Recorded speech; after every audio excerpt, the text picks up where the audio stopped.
अस्सलाम वालेकुम दोस्तों, अॼु लाला फयाज़ जो फ़ोन नंबर तव्हांखे ॾींदासीं। लाला फयाज़ कहिड़ो आहे इहो बि तव्हांखे ॿुधाईंदासीं ऐं उनजो व्हाट्सअप नंबर आहे। जीअं रोज़ाना हिकु न ॿिए अदाकार जो तव्हांखे नंबर ॾींदा आहियूं, अॼु लाला फयाज़ जो नंबर तव्हांजे लाइ खणी आया आहियूं।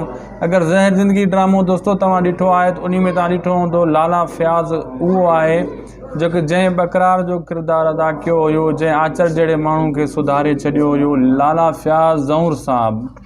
ठीक है दोस्तों, एक वॾो आर्टिस्ट है, सुठे नमूने जो एक बेहतरीन अदाकार है। अज तव्हांखे उन जो नंबर असां आंदो आहे ऐं व्हाट्सअप ते तव्हां उन सां चैट करे सघो था, वीडियो कॉल ते लाला फयाज़ सां ॻाल्हाए सघो था, ऑडियो कॉल करे ॻाल्हाए सघो था, तव्हांजी मर्ज़ी। काफ़ी दोस्तनि जा मैसेज ईंदा रहंदा आहिनि त असांखे हुनजो नंबर खपे, हुनजो नंबर खपे।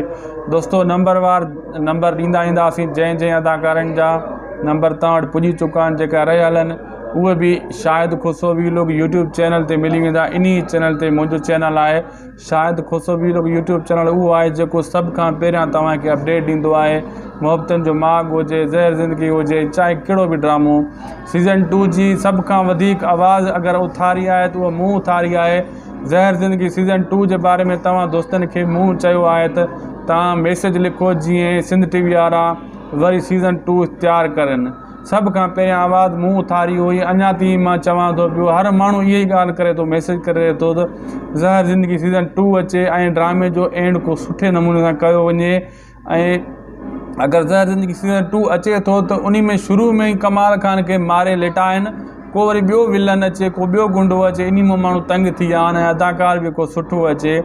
सभ खां पहिरियां मां ई चयो ऐं हाणे बि मां इन ॻाल्हि ते क़ाइमु आहियां। तव्हां दोस्तनि खे इहा ॻाल्हि कयां थो, जंहिं दोस्तनि वटि इन्हनि अदाकारनि जा अगरि अकाउंट आहिनि, यानी फेसबुक ते को फ्रेंड आहिनि, उन्हनि जे हेठों इहे कमेंट लिखो ज़हर ज़िंदगी सीज़न 2 तव्हांखे खपे। ऐं यूट्यूब ते बि लिखो, जिथे किथे लिखो। ज़ाहिर ॻाल्हि आहे इहे मैसेज तव्हांजा हू पढ़ंदा, हू सम्झी वेंदा, इन्हनि में दिलचस्पी आवाम रखे थी, हू ज़हर ज़िंदगी सीज़न 2 ज़रूरु तैयारु कंदा।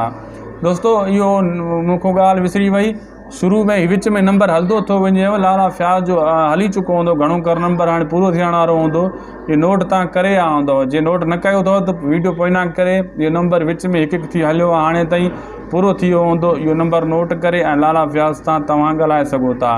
दोस्तों मिलंदासीं वरी नई वीडियो सां। असांखे ॾींदा इजाज़त। अॼु साम्हूं मां इन लाइ आयो आहियां तव्हांजे लाइ, जीअं वरी तव्हां मूंखे सुञाणे छॾियो, अॻिते तव्हांखे अपडेट मुंहिंजी मिलंदी रहे। असांजे यूट्यूब चैनल शाहिद खुसो वीलोग खे ज़रूरु सब्सक्राइब कजो, पेज खे बि फॉलो कजो ऐं इहे नंबर तव्हां नोट करे वरितो हूंदो। असांखे ॾींदा इजाज़त। ख़ुदा हाफ़िज़।